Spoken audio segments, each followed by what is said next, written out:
Stock को किस तरह से आप बाय करोगे और किस तरह से आप सेल करोगे, सारी डिटेल इसी वीडियो में आपको सिखाने वाले हूँ। चलिए वीडियो को शुरू करते हैं। नमस्कार दोस्तों, मैं हूँ रामचंद्र, आप सभी को स्वागत है मेरा यूट्यूब चैनल पे। अभी तक मेरे चैनल को सब्सक्राइब नहीं किया तो चैनल को सब्सक्राइब करके बेल आइकन को प्रेस कर दो, तो आने वाले वीडियो नोटिफिकेशन आपको मिलता रहेगा।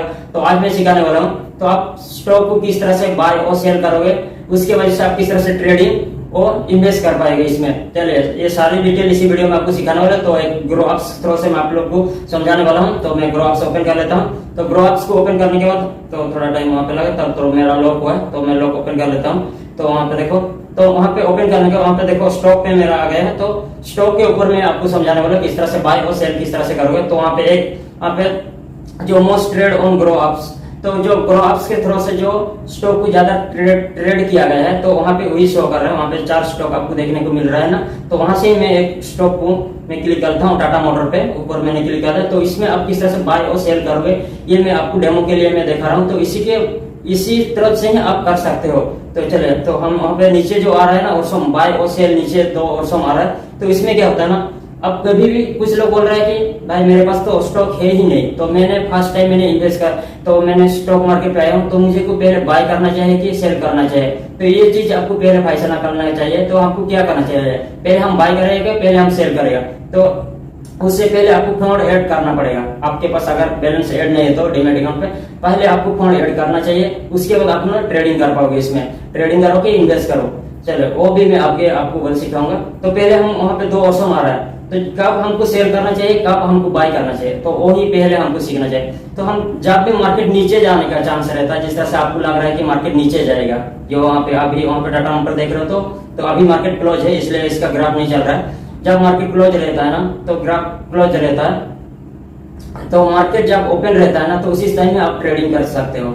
जब भी स्टॉक मार्केट पे इन्वेस्ट करोगे तो ट्रेडिंग करोगे, तो जब मार्केट ओपन रहता है 9:15 से स्टार्टिंग होता है और 3:30 पे मार्केट क्लोज हो जाता है। और सैटरडे और संडे छुट्टी रहता है। उसके अलावा और पब्लिक हॉलीडे जितना रहता है उसी टाइम पे भी मार्केट क्लोज रहता है। उसके अलावा जब भी मार्केट ओपन रहेगा तो उसी टाइम में आप इसमें ट्रेडिंग कर सकते हो कि इन्वेस्ट कर सकते हो।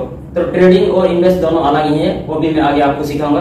तो वहां पे देखो, हम जब भी मार्केट नीचे जाने का चांस रहता है, हमको उसी टाइम क्या करना पड़ेगा, तो हमको सेल करना चाहिए पहले। तो सेल भी कर सकते हो, अगर आपके पास स्टॉक के पहले से बाय नहीं किया तो पे आप सेल भी कर सकते हो। देखो मेरे पास एक भी स्टॉक नहीं, फिर भी मैं सेल पे क्लिक किया हूँ। तो सेल पे क्लिक करने के वहां पे देखो डिलीवरी इंट्राडे एमटीएफ ऑप्शन आ रहा है ना ऊपर पे, डिलीवरी इंट्राडे एमटीएफ। तो ये क्या होता है वो भी मैं आगे सिखाऊंगा। तो जब भी हम सेल पे क्लिक किया तो इसी तरह से इंटरफेस आ रहा है। तो वहां पे देखो, हम वहां पे क्वांटिटी आ रहा है ना, तो एनएससी और बीएससी आपको सिलेक्ट करना पड़ेगा। तो मैंने एनएससी सिलेक्ट किया, तो मुझे को, तो मैं ये आपको एक ही शेयर में बाय करके आपको दिखा रहा हूँ। तो वहां पे सिलेक्ट किया हूँ एक ही। तो वहां पे ऐड फंड मांग रहा है ना, पहले आप ऑर्डर ऐड करोगे तो वहां पे आपके पास शो करेगा। देखो, तो मेरे पास बैलेंस नहीं है ना, तो मैंने 1 वहां पे सिलेक्ट कर दिया हूँ। तो मार्केट क्लोज मैंने लगा दिया, क्योंकि मेरे पास फंड ऐड नहीं, तो ऐड अगर फंड रहेगा तो वहां पे सेल का ऑप्शन आ जाएगा। तो मेरे पास अभी फंड ऐड नहीं किया हूं, तो इसलिए शो नहीं कर रहा है। अगर आपने फंड ऐड कर दिया तो आपने सेल भी पहले कर सकते हो। अगर मार्केट नीचे जाएगा आगे आपको लग रहा है, तो पहले आपको सेल करने का। अगर फिर मैं बैक कर लेता हूँ। अगर आपको लग रहा है कि मार्केट आगे पे ऊपर जाएगा, तो हाईएस्ट जाएगा, मार्केट थोड़ा ऊपर तरफ जाएगा, तो आपको क्या करने का, पहले आपको बाय करने का, बाय करके आपको बाद में सेल कर देने का। जब मार्केट ऊपर जाएगा तो उसी टाइम आपको सेल करना चाहिए। अगर आपने पहले से आपने सेल कर दिया हो, बाद में आपको बाय करोगे तो मार्केट नीचे जाना चाहिए, तभी आपको प्रॉफिट होगा।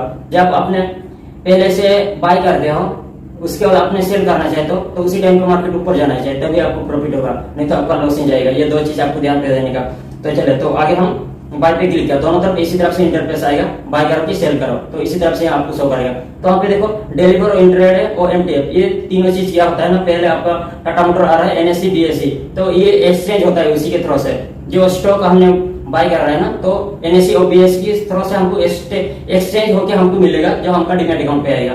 तो चले, तो डिलीवरी जो होता है ना, डिलीवरी हम जब भी हम कुछ शेयर को ट्रेडिंग करना चाहते हैं तो वो ट्रेडिंग नहीं होता है। डिलीवरी पे जो होता है ना, अगर हमने कुछ स्टॉक को बाय कर लिया तो डिलीवरी पे हम जब भी चाहे तो हम सेल कर सकते हो। मान लो आज हमने बाय किया, हम कल परसों 1 महीने 2 महीने के बाद भी हम सेल कर सकते हो। इसको डिलीवरी बोलता है। डिलीवरी लॉन्ग टाइम के लिए भी हम होल्ड करके रख सकते हो।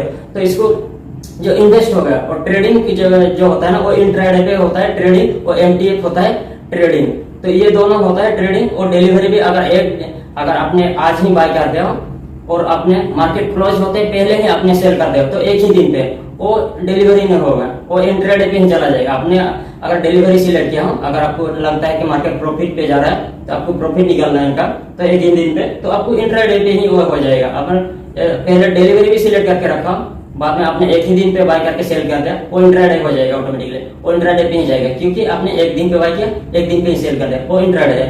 तो इसी तरह से इंट्राडे, तो हम इंट्राडे पे क्लिक किया, इंट्राडे पे क्लिक करने के वहां पे देखो तो वहां पे हमने स्टॉक पे की क्वांटिटी डाला था एक, तो वहां पे हमें एनएससी क्लिक कर दिया, स्टॉक एक डाल दिया, वहां पे लिमिट जो मार्केट प्राइस हमने रखेगा तो हमने लिमिट रख दिया वहां पे। तो आपके ऊपर है, मार्केट प्राइस रखना चाहते हो तो मार्केट प्राइस रख सकते हो, लिमिट रखना चाहते हो तो लिमिट रख सकते हो। उसके बाद देखो स्टॉक, यहाँ पे एड स्टॉप लॉस आ रहा है ना, तो ये मेन चीज होता है, तो वहां पे हमने क्लिक किया। यहाँ पे स्टॉप लॉस जो होता है ना, स्टॉप लॉस ये होता है जब भी हमारा शेयर नीचे ज्यादा जाएगा तो हमारा ऑटोमेटिकली सेल हो जाएगा, तो उसको लिमिट हमको रखना पड़ेगा। अगर हमने लिमिट नहीं रखेगा तो ये तो इंट्राडे पे हम ट्रेडिंग कर रहे हैं ना, इंट्राडे पे जब भी ट्रेडिंग करते हो स्टॉप लॉस आपको लगाना जरूरी होता है। जब भी शेयर नीचे तरफ जाएगा तो आपका लॉस ज्यादा जाएगा, अगर आपने स्टॉप लॉस नहीं लगा तो और भी स्टॉक आपका नीचे तरफ जाएगा, आपका ज्यादा लॉस हो जाएगा। इसलिए स्टॉप लॉस आपको लगाना चाहिए, तभी आपका जो आप ट्रेडिंग कर रहे हो तो आपको थोड़ा ज्यादा लॉस होने का चांस नहीं रहेगा। तो स्टॉप लॉस लगाएगा, अगर ऊपर तरफ जाएगा तो आपका प्रॉफिट हो जाएगा, अगर नीचे जाएगा तो लॉस थोड़ा कम होगा आपको, तो इसलिए स्टॉप लॉस लगाया जाता है। मान लो वहां पे 626 होकर है तो मुझे को कितना स्टॉप लॉस लगाने का, मुझे को लगभग 620 लगा दूंगा। अगर 620 से नीचे चला जाएगा तो ऑटोमेटिकली सेल हो जाएगा, इसलिए स्टॉप लॉस वहां पे लगा जाता है। उसके बाद एमटीएफ को पहले आपको एक्टिव करना पड़ेगा। एमटीएफ का दूसरा नाम होता है मार्जिन ट्रेडिंग फैसिलिटी। तो वहां पे देखो दोनों पे मार्जिन ट्रेडिंग मिलता है, तो वहाँ इंट्राडे पे भी, मैं इंट्राडे ऑन करता हूँ, देखो इंट्राडे पे भी आपको मार्जिन मिलता है। वहाँ पे नीचे आ रहा है ना मार्जिन के, तो 5 आपका जितना भी आपने ऐड कर दिया, 1000 ऐड किया तो अपने 5000 का वहाँ पे स्टॉक बाय कर सकते हो, तो ये मार्जिन होता है।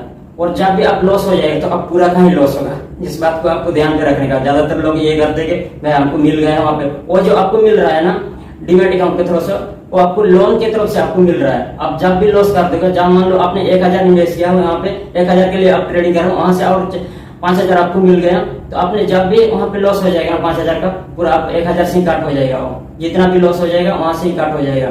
तो इसी के हिसाब से आपको इंट्राडे पे ट्रेडिंग करने का, वहां पे जो मार्जिन मिल रहा है ना वो उसको देखना चाहिए कितना आपको मार्जिन मिल रहा है। हर ब्रोकरेज का अलग अलग ही मार्जिन आता है, किसी का 3%, किसका 3 गुना आता है, किसका 2 गुना आता है, वहां पे 5 गुना आ रहा है, लेकिन अभी सभी का 5 गुना मिनिमम आ रहा है।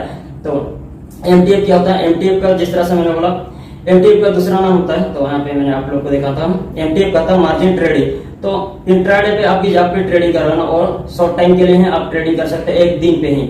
अभी अगर आपने बाय कर दिया मार्केट पे, और मार्केट क्लोज होने से पहले से ही आपको सेल करना चाहिए। अगर आपने सेल भी नहीं किया तो ऑटोमेटिकली सेल हो जाएगा, 3:30 से आगे ही आपको सेल करना चाहिए, नहीं तो ऑटोमेटिकली सेल हो जाएगा। लॉस हो कि प्रॉफिट हो उसमें कुछ प्रॉब्लम नहीं, क्योंकि वो इंट्राडे है। और एमटीएफ भी वो सेम तरीका है, लेकिन एमटीएफ पे थोड़ा लॉन्ग टाइम के लिए आप रख सकते हो। एमटीएफ पे 1 साल तक हम रख सकते हो। एमटीएफ पे हम जब भी मार्जिन मिलता है ना, वो भी इसी तरह से मार्जिन आपको मिलता है, 5 गुना है आपको मार्जिन मिलेगा। वहां पे मार्जिन आ रहा है ना 5, तो आपको जब भी वहां पे 1000 का आपने स्टॉक बाय करेगा तो वहां पे आपको मार्जिन और मिलेगा 4000। तो उसी के हिसाब से आपको ब्रोकरेज चार्जेस भी आपको पे करना पड़ेगा। तो उसके लिए आपको क्या करने का, वहां पे तीनों जिस तरह से मैंने आपको बता दिया हूँ। तो उसके बाद आगे हमको क्या करना है, वहां पे देखो एक आइकॉन आ रहा है, तो सेटिंग का आइकॉन एक आ रहा है ना, तो उसके ऊपर हम क्लिक करें। देखो सेटिंग पे आइकॉन पे आपको क्लिक करने का, जब भी हमने डिलीवरी पे करेगा तो वो तीनों पे आपको टिक कर सकते हो। डिलीवरी पे हमने किया तो वो तभी भी हम स्टॉक को बाय कर सकते हो। तो वहां पे रेगुलर ऑर्डर पे हम रेगुलर पे ऑर्डर लगा सकते हो। एक दिन पे वहां पे नीचे आ रहा है ना वन डे के ऊपर हम रेगुलर ऑर्डर लगा सकते हो। वो सिर्फ डिलीवरी पे होता है ये रेगुलर ऑर्डर।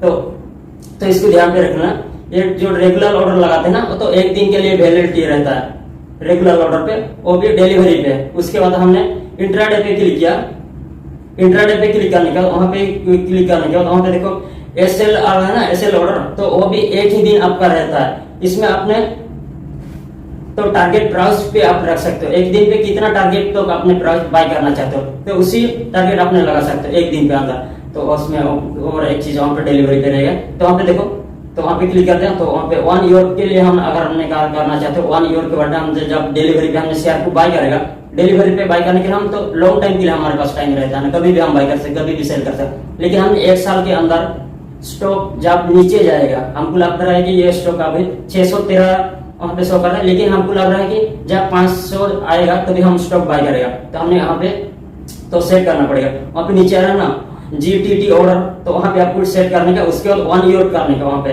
लास्ट पे 1 ईयर आ रहा है, 1 ईयर पे क्लिक करना, कंटिन्यूस कर देने का। वहाँ पे जो टारगेट प्राइस आ रहा है ना, आपको टारगेट प्राइस नहीं पे डालने का, तो ऊपर पे शो कर रहा है 613, इसका प्राइस अभी चल रहा है, तो हमको कितना डालने का 500।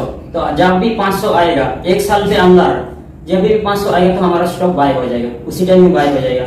जिस दिन 500 आएगा उसी दिन बाय हो जाएगा, लेकिन उसका लिमिट 1 ईयर से रहता है। तो इसी तरफ से वहाँ पे तीनों वहाँ पे जो ऑर्सम आपको मिल रहा है ना, तो रेगुलर ऑर्डर, SL ऑर्डर और GTT ऑर्डर, तो इसको आपने इस्तेमाल कर सकते हो। इसी तरह से वहाँ पे इमीडिएटली जो होता है ना, वो इंट्राडे पे ही होता है, वो 1 डे जो होता है वो डिलीवरी पे ही काम करता है। इसी तरह से वो MTF पे भी OD काम करता है, वहाँ पे जो मैं देखा ना, तो MTF पे भी ये तीनों काम करता है। तो इसी तरफ से आप वहाँ पे सेट कर सकते हो, एक साल अंदर भी आप भी वहाँ पे सेट करते हो। तो इसी तरफ से वहाँ पे स्टॉक को बाय कर सकते हो, बाय भी और सेल भी और सेम तरीके ही होता है इसी तरफ से। तो और एक चीज रहेगा, जो आपका टैक्स कितना काटेगा, यहाँ पे आपको चार्जेस कितना पे करना, ये भी आपको जानना जरूर है। यहाँ पे देखो, तो मैंने ये हटा देता हूँ, तो मैंने वहाँ पर टारगेट लगा दिया, रेगुलर ऑर्डर पे मैंने क्लिक किया, कंटिन्यूस किया है। तो वहाँ पे देखो, तो मार्केट प्राइस मैंने लिमिट मैंने रख दिया, नहीं सॉरी मैंने मार्केट प्राइस रख दिया। मैंने एक ही स्टॉक मैंने बाय किया उनका, एक ही नहीं 2 स्टॉक में आपको पहले एक स्टॉक बाय करके दिखा रहा हूँ। देखो एक स्टॉक अगर हमने बाय किया 613 रुपया का, तो हमको चार्जेस कितना पे करना पड़ेगा, वहाँ पे देखो ब्रोकरेज चार्जेस हमको 2 रुपया पे करना पड़ेगा। उसके बाद ट्रांजेक्शन चार्जेस हमको 0.2, ये आपको पता ही नहीं चलेगा। तो उसके बाद GST आपको पे करना पड़ेगा, वहाँ पे सारे चार्जेस वहाँ पे दिया हुआ है, तो इसी तरफ से आपको चार्जेस पे करना पड़ेगा। तो इसको तो एक ही स्टॉक पे मैं आपको दिखा, तो 2 स्टॉक में आपको दिखा, अभी मैंने 2 सिलेक्ट किया, 2 पे कितना आ रहा है देखो, ब्रोकरेज चार्जेस भी बढ़ गए हैं। तो इसी तरह से वहाँ पे देख सकते हो कितना चार्जेस आपको कहाँ पे करने हो, तभी आपको प्रॉफिट पता चलेगा। अगर आपने प्रॉफिट आपको पता नहीं चलेगा, तो अपने यहाँ पे आपने चार्जेस कितना कट रहा है आपको पता नहीं चलेगा, तो आपको पता ही नहीं चलेगा प्रॉफिट आपको कितना मिल गया है। जब मार्केट ऊपर नीचे जा रहा है तो आपका पे सेल कर दिया, तो आपको कितना प्रॉफिट हो गया, वहां से आपको कितना ब्रोकरेज चार्जेस कट गए, तो वही सब चीज वहां पे आपको चेक करना चाहिए, तभी आपको पता चलेगा कितना चार्जेस हमारा कट गया, तो कितना चार्जेस आगे भी कटने वाला है, वहां पे आपको देख सकते हो। और MTF पे जब भी हम इन्वेस्ट करेंगे, तो MTF पे जो लॉन्ग टाइम के लिए, तो उसी के ऊपर भी हमको चार्जेस लगेगा। तो मैंने एक्टिव नहीं किया, तो इसको एक्टिव करना पड़ेगा, तभी आप अपने MTF पे इन्वेस्ट कर पाओगे। तो वह 1 साल के अंदर ही आपको सेल कर सकते हो, 1 साल तक वहां पे वैलिडिटी रहता है। अगर 1 साल पे अंदर आपने सेल नहीं किया, तो 1 साल के बाद ऑटोमेटिकली वो सेल हो जाएगा। तो इसलिए यहाँ पे MTF पे कर सकते हो, इंट्राडे 1 दिन पे है, इंट्राडे का भी आप चार्जेस वहाँ पे देख सकते हो। तो वहाँ पे मैंने क्लिक किया हूँ, यहाँ पे देखो so same brokerage charges same ही आ रहा है, GST भी सेम ही आ रहा है। तो इसी तरफ से आप चार्जेस पहले देखने का, उसके बाद आप ट्रेडिंग करने का, तभी आपको प्रॉफिट पता चलेगा। तो इसी तरफ से आपको पहले फंड ऐड करने का, उसके बाद बाय और सेल का ऑप्शन वहाँ पे आ जाएगा। लेकिन मेरे पास फंड ऐड नहीं किया हूँ, इसलिए वो बाय और सेल का ऑप्शन नहीं आ रहा है। तो इसी तरफ से आप भी अगर शेयर मार्केट पे इन्वेस्ट करना चाहते हैं, तो ये सारी चीज आपको पहले सीखने का, उसके बाद इन्वेस्ट कर पाओगे। इसी तरह ही स्टॉक को बाय और सेल कर सकते हो। तो आज का वीडियो यहीं पे एंड करता हूँ, मिलते हैं नेक्स्ट वीडियो पे, अभी के लिए नमस्कार।